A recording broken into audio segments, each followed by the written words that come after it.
Assalamualaikum warahmatullahi wabarakatuh. Alhamdulillahi rabbil alamin wa bihi nasta'inu ala umurid dunya waddin. Asyhadu an la ilaha illallah wa asyhadu anna Muhammadan abduhu wa rasuluh. Allahumma salli ala sayidina Muhammad wa ala alihi wa sahbihi ajma'in. Amma ba'd. Ibu bapak, saudara-saudara sekalian, dimanapun Anda berada yang menyaksikan tayangan ini, syukur alhamdulillah, di tengah-tengah kesibukan seorang Jenderal Bintang 4, Kepala Kepolisian Republik Indonesia, Jenderal Pol Idam Aziz, berkenan untuk kita sita waktunya berbagi informasi, berbagi ilmu kepada kita semua. Ini kesempatan yang sangat langka, karenanya saya berterima kasih dan bersyukur kepada Allah atas acara yang insya Allah manfaat. Pada kesempatan ini kita akan ngobrol perkara iman menjelang buka puasa. Nah, bersama kita Bapak Jenderal Polisi Idam Aziz, saya akan bertanya beberapa hal dan Pak Jenderal boleh juga bertanya kepada saya tentang beberapa hal. Ya, gimana kabar Pak Jenderal? Alhamdulillah wa syukurillah, saya dalam keadaan sehat-sehat di Jakarta. Pak Ustadz gimana? Saya alhamdulillah sehat walafiat ada di Makassar. Meskipun saya sempat menjadi ODP, orang dalam pengawasan, sebab saya pernah ketemu kontak fisik Jenderal dengan seorang yang terpapar positif corona, Bapak Profesor Dr. Idrus Paturusi, mantan Rektor Unhas. Saya adakan wawancara, 9 hari setelah wawancara itu beliau periksa, ternyata beliau positif terpapar COVID-19. Tapi alhamdulillah setelah saya isolasi diri selama 22 hari, saya periksa juga beberapa kali, hasil semua negatif. Cuma begitu di hari ke-23 saya mulai ada kelainan jiwa Jenderal.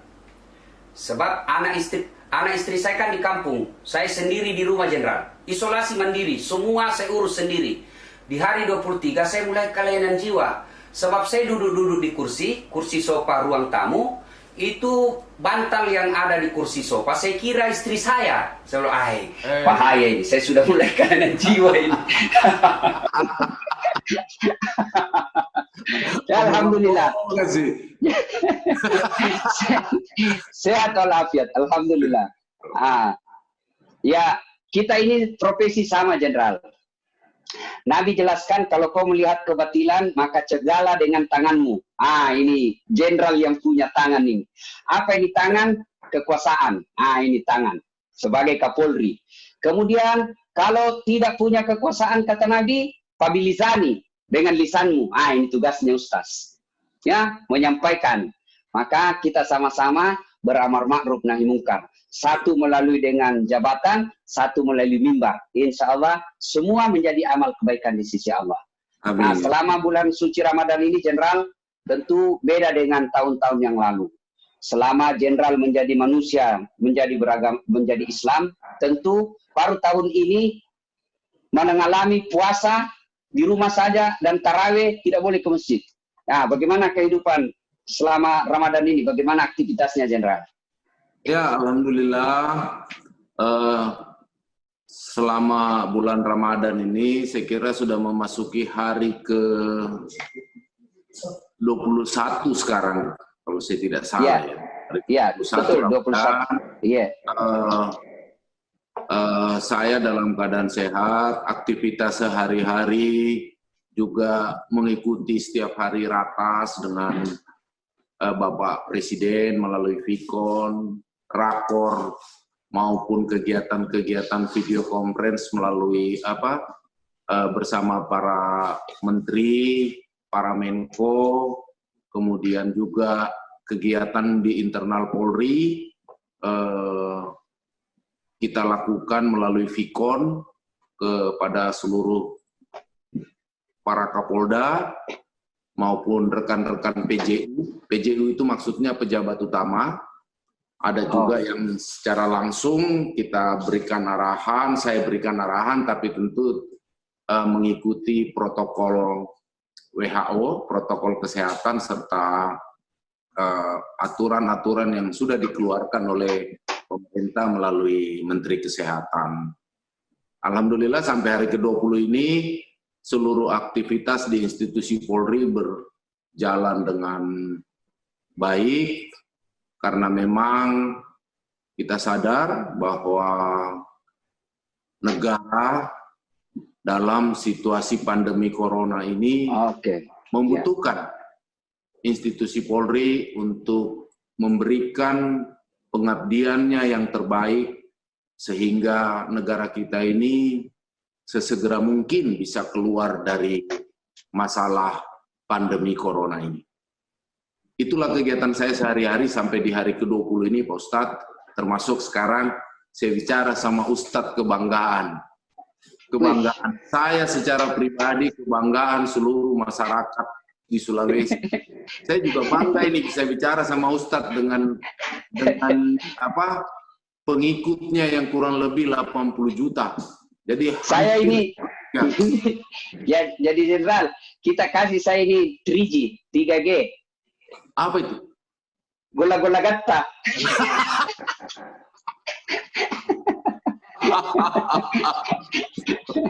Jadi pemirsa yang saya hormati, karena kita sama-sama orang Bugis ini Pak Jenderal, gola-gola gatta itu artinya sanjungan yang sangat luar biasa. Luar biasa ini, bola-bola gatta, 3G. Nah Pak Jenderal, ini kan bagaimana kemudian kita tahu rutinitas kegiatan Pak Jenderal ini luar biasa. Di samping sebagai Kepala Kepolisian Republik Indonesia yang harus melaksanakan tugas-tugas kenegaraan yang sangat padat, juga tugas-tugas sebagai seorang kepala rumah tangga, juga tugas-tugas sebagai seorang muslim yang harus memanfaatkan Ramadan ini dengan sebaik-baiknya. Dari sisi tadi pelaksanaan tugas sebagai kepala kepolisian, kalau sebagai pribadi muslim untuk meningkatkan kualitas ibadah di tahun ini karena kita di rumah saja, gimana Jenderal? Ya, masalah kegiatan itu kan harus semuanya berimbang, harus semuanya proporsional. Jadi ada hablum minan nas, ada hablum minallah. Di saat bulan Ramadan ini, selain tugas rutin yang saya lakukan selaku anggota Polri, selaku Kepala Kepolisian Negara Republik Indonesia, tentu sebagai umat Muslim saya juga menjalankan ibadah. Ibadah yang wajib maupun ibadah-ibadah yang sunnah. Itu sudah proporsional. Dan itu juga berlaku secara otomatis kepada keluarga saya, anak-anak saya, ya kita ikuti semua jalannya mengenai masalah ibadah ini. Saya pikir ini kan sudah hal yang rutin sejak saya lahir sampai saya hari ini seperti ini, jadi dia sudah berjalan seperti mesin yang memang sudah harus berjalan seperti adanya seperti itu. Seperti juga sirkulasi matahari terbit, kemudian nanti dia terbenam. Begitulah kira-kira kegiatan yang kita lakukan. Jadi semua itu berimbang, Pak Ustadz. Harus berimbang. Ya. Gitu. Ya, kata Nabi, kejarlah duniamu, kejarlah pangkat kepolisianmu, seolah-olah kau akan hidup selama-lamanya. Tapi jangan lupa, kejar pula kehidupan akhiratmu, seolah-olah kau akan mati besok. Iya. Nah, karena semua akan mati. Ya, semua, kullu nafsin saikatil maut, semua akan mati. Orang kaya, kullu nafsin daikatul maut. Itu mati kita. Tapi Pak Jenderal jangan terlalu banyak keluarkan ayat, nanti saya tidak ada kerjaan kasihan.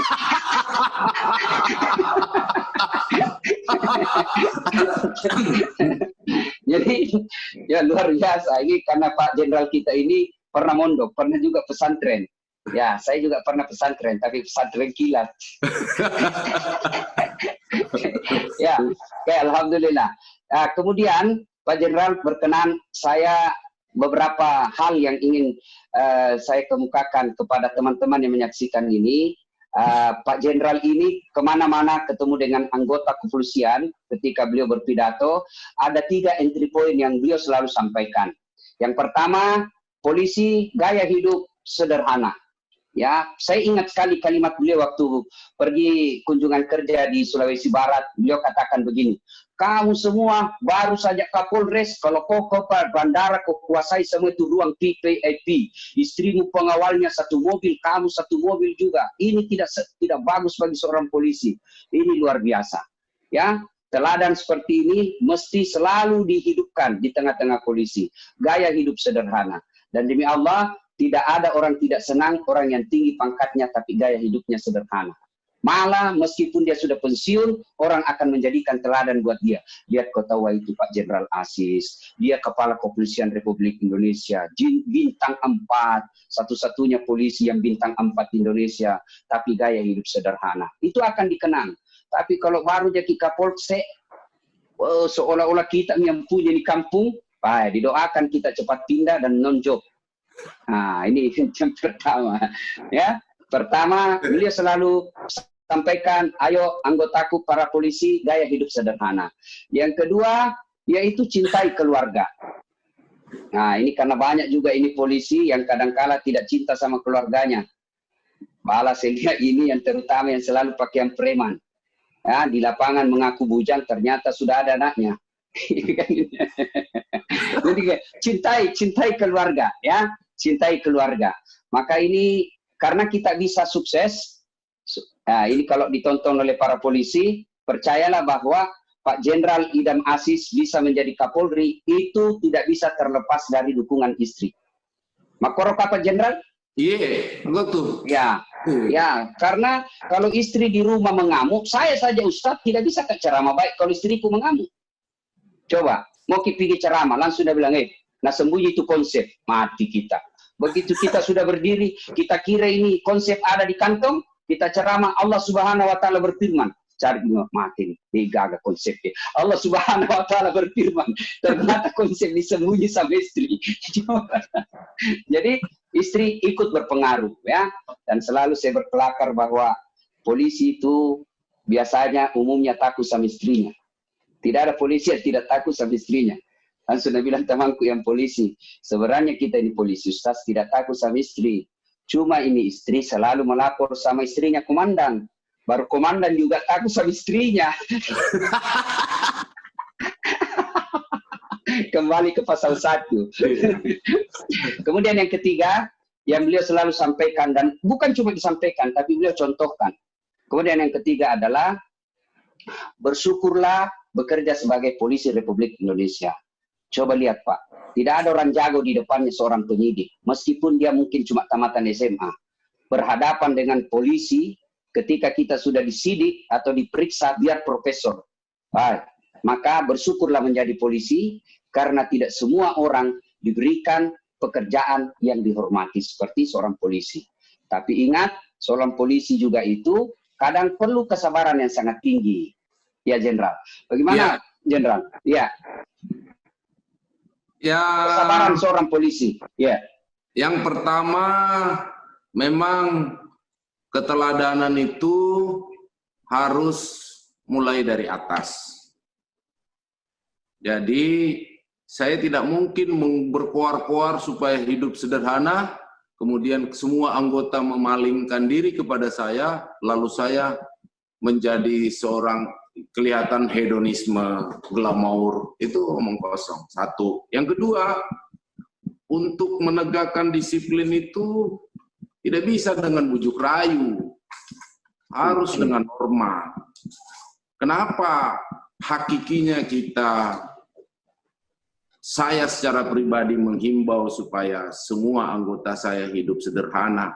Satu falsafahnya di Polri ini, kita adalah pelayan masyarakat. Kita bukan penguasa.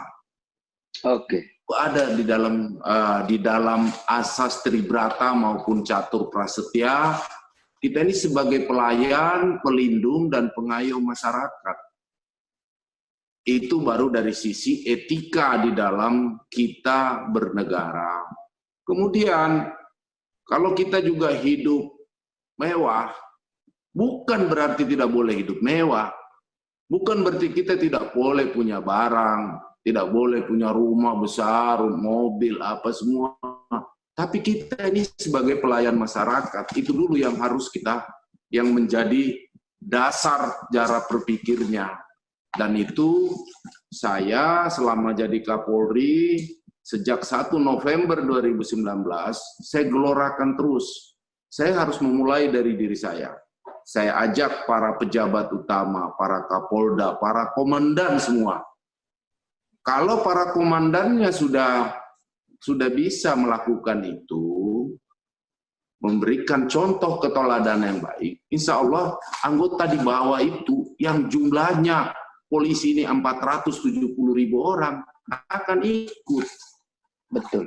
Akan ikut seperti itu. Itu salah satu contoh bagaimana saya menginginkan pola hidup sederhana. Dan memang itulah yang harus didambakan. Apanya juga yang kita mau pamer-pamer ini. Apanya juga yang kita mau sombongkan ini. Iya kan? Tidak ada yang kita mau, tidak ada yang mau kita, tidak ada yang boleh disombongkan sama polisi ini. Nanti belum apa-apa orang bisa masyarakat bilang itu, orang di Tandru Tedong itu bilang, gajinya cuma berapa saja dia naik apa, dia pakai uji yang mahal-mahal, iya toh? Iya. Tetapi hakikinya, Ustaz, adalah hakikinya adalah pola hidup sederhana itu harus dimulai dari komandan-komandannya. Itulah yang dibilang satu keteladanan lebih baik daripada 1000 nasihat. Oi, subhanallah. Cocok Jenderal. Cocok. Sederhana. Cocok Jenderal. Cocok. Yang kedua, masalah apa tadi itu? Masalah mencintai keluarga. Ya. Kita ini kadang-kadang kalau belum ada tidak ada kita punya uang, kita sayang kita punya istri. Begitu kita sudah punya jabatan, begitu sudah punya banyak uang, kita lupa kita punya keluarga. Nah, itu juga harus kita jadikan contoh teladan. Bahasa prokemnya itu begini, Ustadz.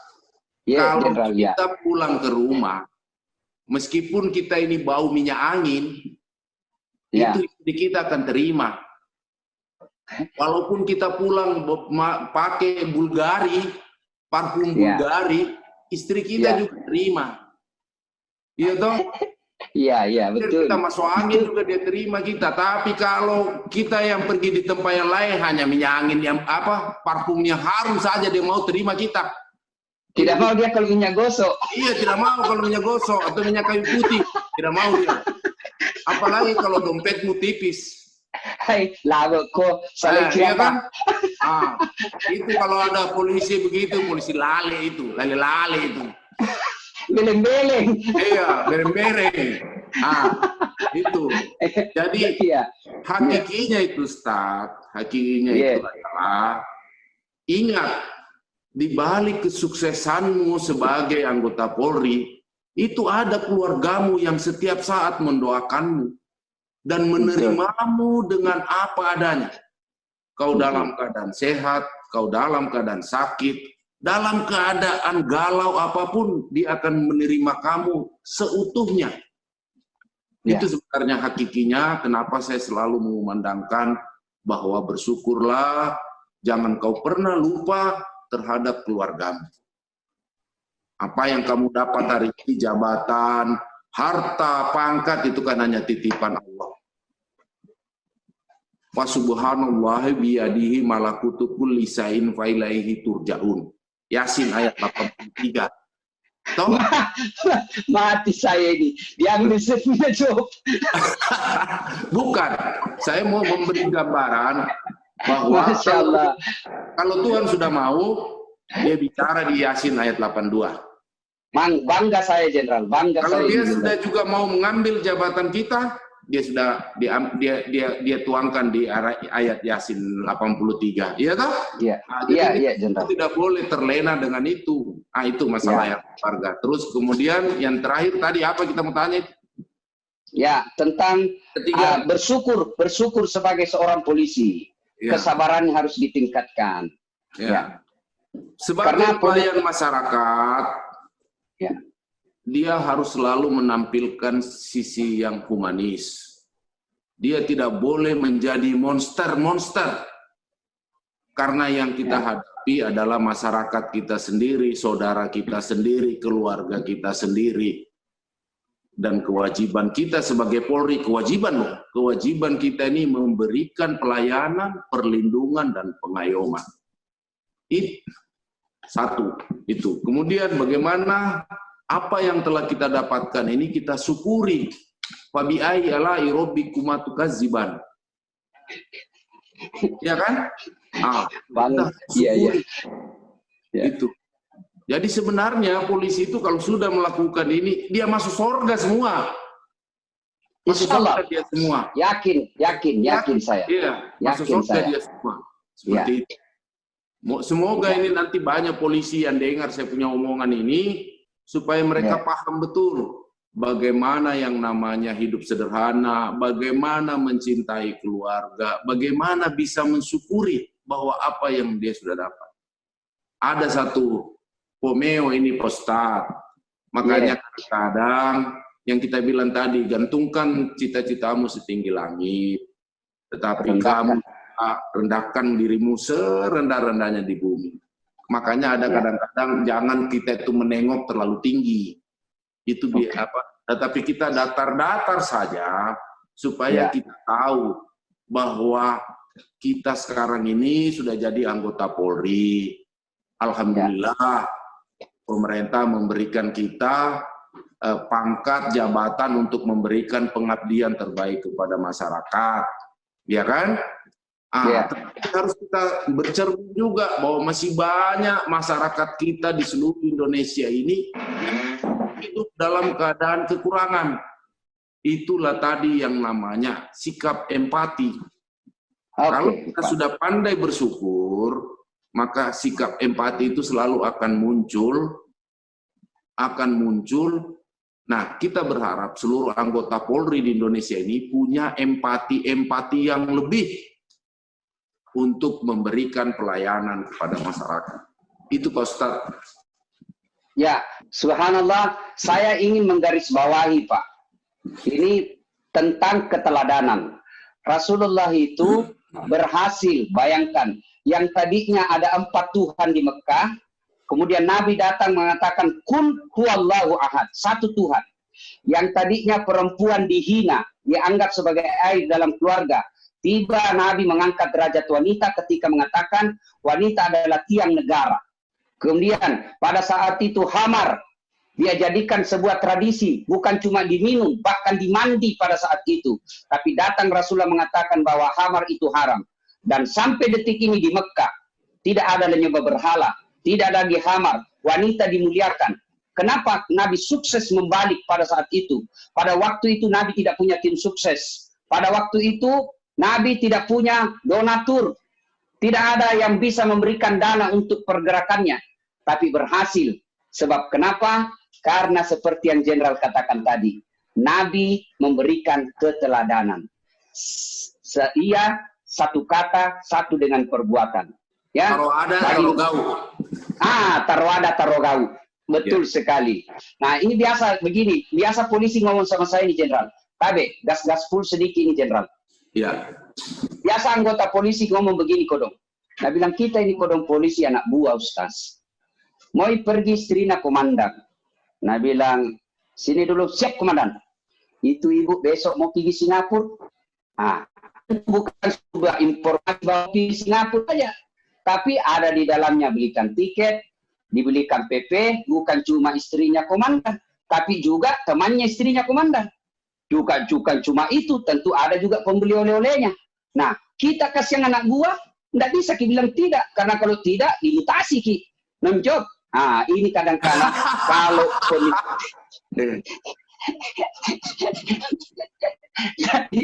jadi kalau pemimpinnya bisa memberikan keteladanan, hakul yakin. Saya juga yakin, Jenderal. Insya Allah polisi akan menjadi orang-orang yang gampang masuk ke dalam surga. Apa jaminannya?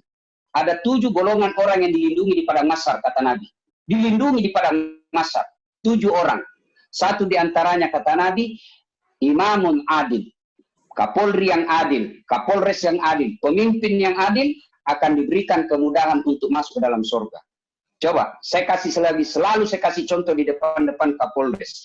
Bagi kami Ustadz, agak susah masuk surga. Kenapa? Banyak kompetisi, banyak saingan. Toh? Tapi seorang Kapolres, gampang masuk surga. Kenapa? Tidak ada saingannya. Pun kalau kami ulama masuk surga, kan banyak di dalam. Banyak ngantri. Tapi Kapolres, Kapolda di satu kabupaten, satu provinsi, satu di Kapoldanya. Maka tidak ada antrinya. Sendiri dia masuk. Kapolri di Indonesia satu ji. Kalau ulama mana? Ulama Sulawesi kah? Ulama Jawa Timur kah? Ulama Nusa Tenggara kah? Ulama dari Bali kah? Banyak ulama. Tapi Kapolri satu ji. Jenderal Idam Aziz. Gampang masuk surga. Tidak perlu ngantri.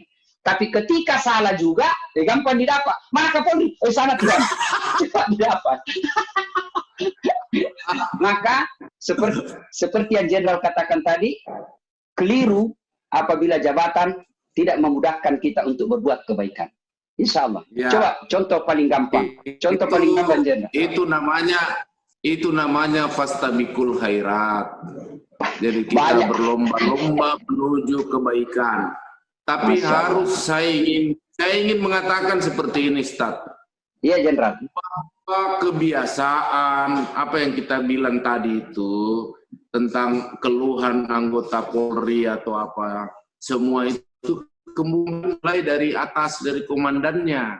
Kalau komandannya tidak memberi ruang, itu semua tidak akan terjadi. Tidak akan pernah terjadi itu. Itulah yang kita bisa bedakan. Itu kebiasaan, adat, tradisi, budaya, itu yang harus dihilangkan. Alhamdulillah, sejak saya jadi Kapolri, saya tidak pernah mau dijemput di bandara, kecuali sama Kapolda. Paling banyak sama Wakapolda. Ada lagi pejabat utama, apa semuanya itu karena saya juga tidak mau masuk ke VIP langsung ke mobil. Saya tidak mau merepotkan. Gaspol juga ini Jenderal ini, gaspol. tapi saya sudah ingatkan sama anggota. Kalau sudah ada peraturan Kapolrinya itu. Ada. Kalau ada perintah atasan yang tidak sesuai dengan norma hukum, tidak sesuai dengan aturan, tolak. Sudah ada peraturan Kapolrinya itu. Peraturan nomor 14 tahun 2011 pasal 7 ayat C itu. Sebenarnya sudah ada pedomannya itu. Tapi kadang-kadang kita ini tertutup mata batin kita, kemudian kita menganggap bahwa kekuasaan ini adalah absolut. Sehingga kita merasa, apalagi kalau hati kita ini sudah merasa kita ini sudah seperti raja, sudah seperti maunya hanya dilayani saja. Padahal salah, hakikinya itu polisi adalah pelayan. Iya toh? Saya ingin katakan sama Pak Ustadz, selama saya jadi Kapolri, saya tidak pernah itu di mobilku pakai bintang 4. Jadi saya jalan-jalan saja. Biasa sudah banyak bintangku ini, sini ada, di sini ada. Kalau saya pakai TV ada lagi. Banyak sekali nanti. Gitu. Iya, Jenderal. Betul. Saya mau tanya Jenderal ini. Ya. Ini saya yakin berat sekali cobaan kita sebagai Kapolri. Sebab saya saja ini semenjak sering viral ceramah saya dengan Pak Jenderal sebagai sahabat dari Kapolri, ini sering banyak yang telepon sama saya, WhatsApp ke saya, Ustaz, tolonglah saya ini kasihan, bagaimana ini saya capek di sini di tempat ini. Bahkan ada di kampungku Jenderal ketua RT, tamatang SD mi sekolahnya Jenderal, SD mi tamatna, sidiku ke kampungnya, keluarga di kampung. Ketua RT bilang sama saya, makanya Jenderal, Ustaz, saya lihat kau macawe kok kepoan Pak Kapolri, sepuji kok Kapolri Wita. Iya, artinya kamu baku baik sama Kapolri. Ya, baiklah sesama Muslim. Bisakah kamu bantu saya itu? Bantu apa? Tolong kalau bisa kau urus saya jadi Kapolsek. Saya bagaimana cara kau ketua RT tamat lagi saya mau jadi Kapolsek? Itu Jenderal. Yang saya ingin tekankan di sini bahwa di sini saya tekankan bahwa ternyata menjadi komandan memang berat. Saya saja ini hanya karena sering ceramah dengan Jenderal, banyak yang ingin datang meminta pertolongan. Bagaimana seorang jenderal, bagaimana seorang Kapolri? Pasti banyak godangan yang kadangkala memakai nama seorang Kapolri untuk kepentingan pribadinya, padahal Kapolri tidak mengetahuinya. Saya yakin banyak seperti itu. Ya, banyak. Tapi saya memang sudah berjanji dan saya sudah sampaikan sama semua keluarga untuk tidak cawe-cawe di dalam urusan kedinasan.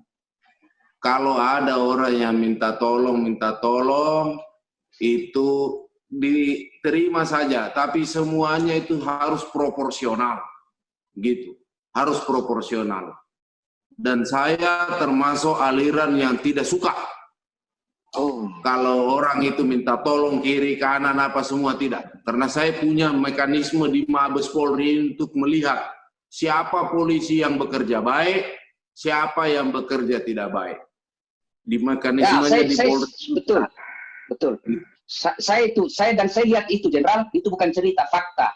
Bagaimana kita lihat di medsos, seorang polisi yang tidak pernah mendaftar untuk sekolah perwira di Sulawesi Utara, kalau saya tidak salah, karena membantu pemakaman korban COVID, langsung dikasih jatah untuk sekolah. Ya, dan ini saya kira sangat luar biasa, memotivasi buat teman-teman yang anggota Polri untuk seperti yang kalau Jenderal katakan bahwa ada mekanismenya, siapa polisi yang bekerja dengan baik tanpa ada KKN, insya Allah dapat penghargaan dan dapat apa yang dia hendaki. Ya.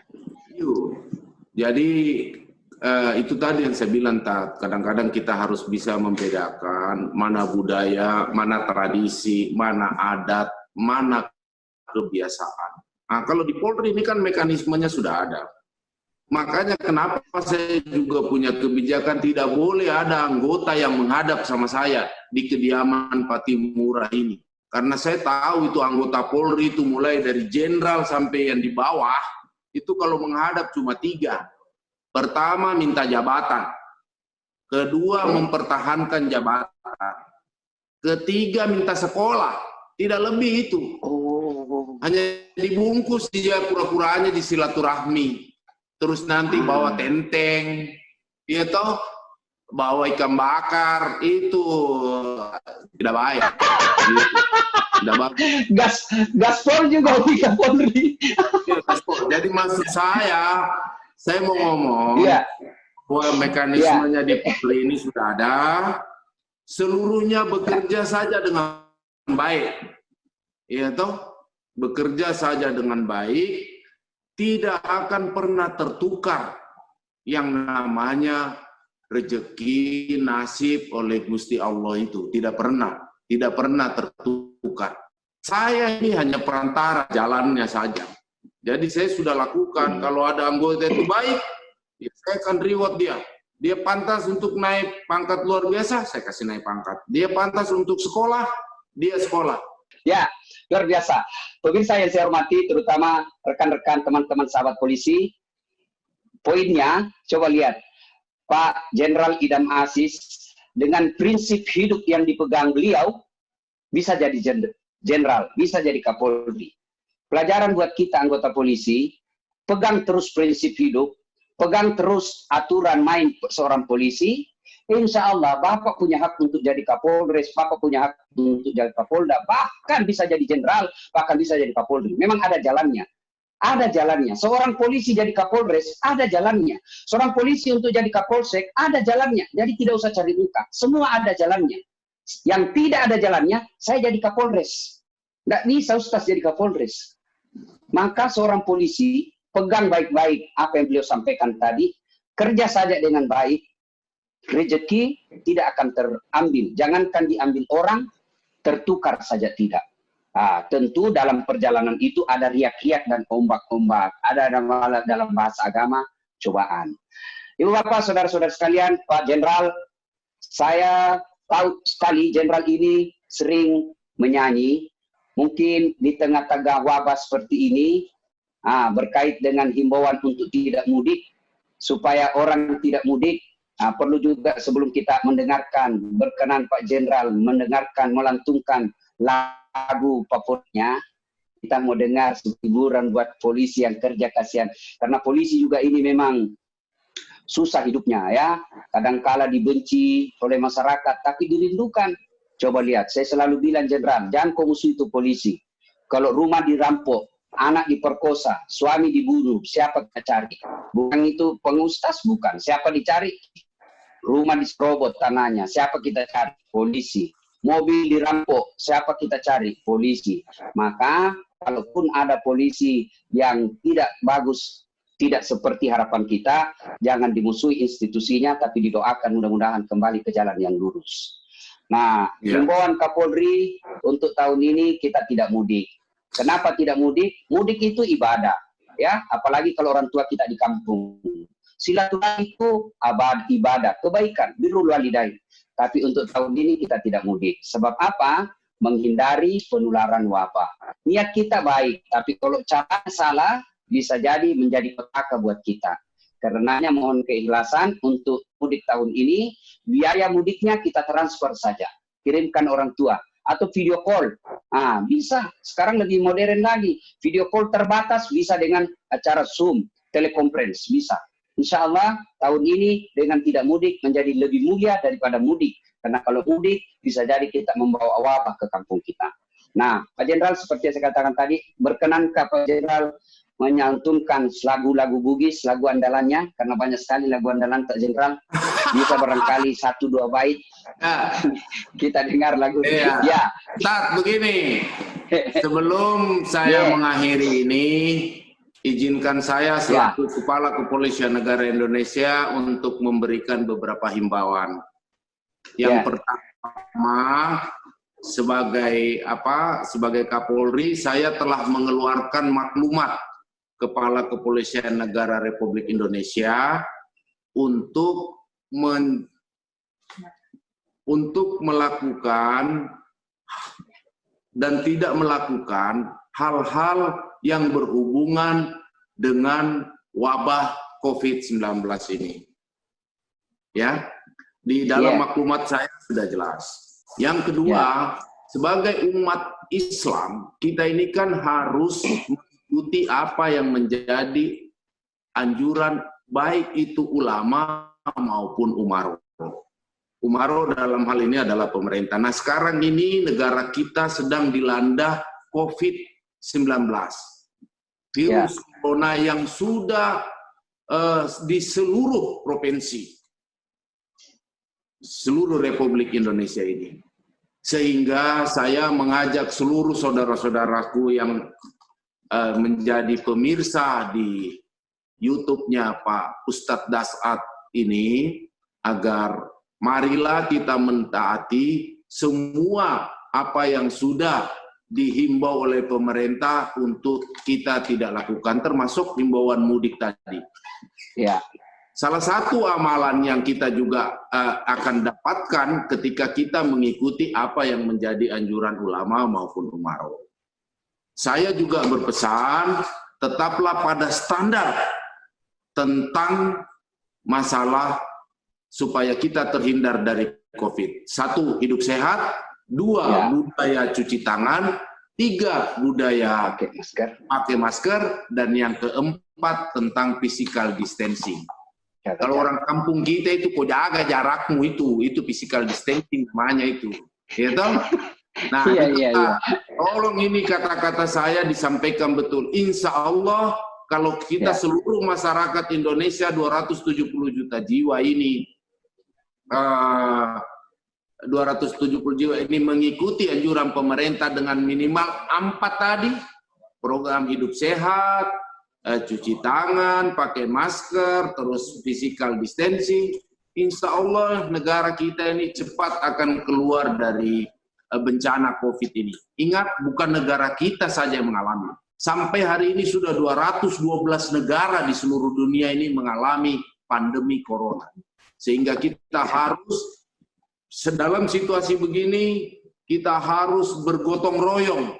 Kita harus membangun solidaritas antara sesama umat, antara sesama masyarakat, sesama komponen untuk bahu-membahu supaya kita bisa cepat keluar.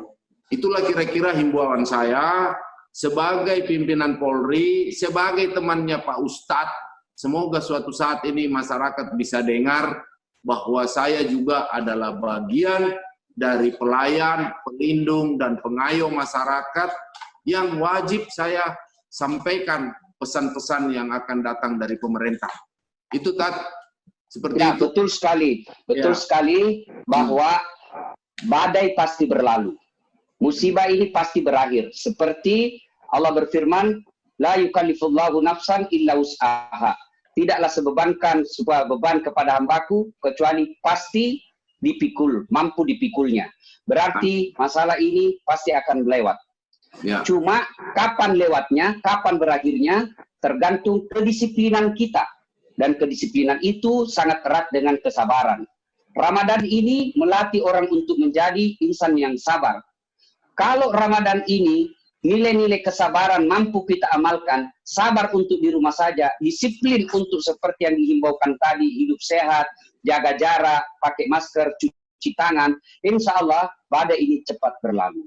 Dan percaya juga saudara-saudara sekalian, Allah tidak membebankan sesuatu beban kecuali kita mampu memikulnya, dan beban itu ketika Allah kasih beban pasti ada jalan keluarnya. Waman yusri yusra. Ya. Bersama dengan kesusahan pasti akan ada jalan keluar. Jalan keluarnya ikuti sunnatullah. Sunnatullahnya ikuti fatwa majelis ulama, ikuti himbauan ulama, ikuti maklumat Kapolri, taati perintah pemerintah kita, insya Allah cepat berlalu. Selama kita disiplin, insya Allah cepat berlalu. Ya, ya, untuk menutup, ya. Makasih Pak Ustaz. Nanti kali di episode lain baru saya nyanyi depannya saja. Okay. Apa yang kita depannya saja. Angin mamiri atau di sini, gitu kan? Nanti angin mamiri. Tidak jadi berarti ini. Satu bait saja, satu bait. Satu bait, angin mamiri saja, angin mamiri jenderal. Ya. Angin mamiri ku pasang, ujui tontonganna, tasarua takalupa. Assalamualaikum warahmatullahi wabarakatuh. Waalaikumsalam warahmatullahi wabarakatuh.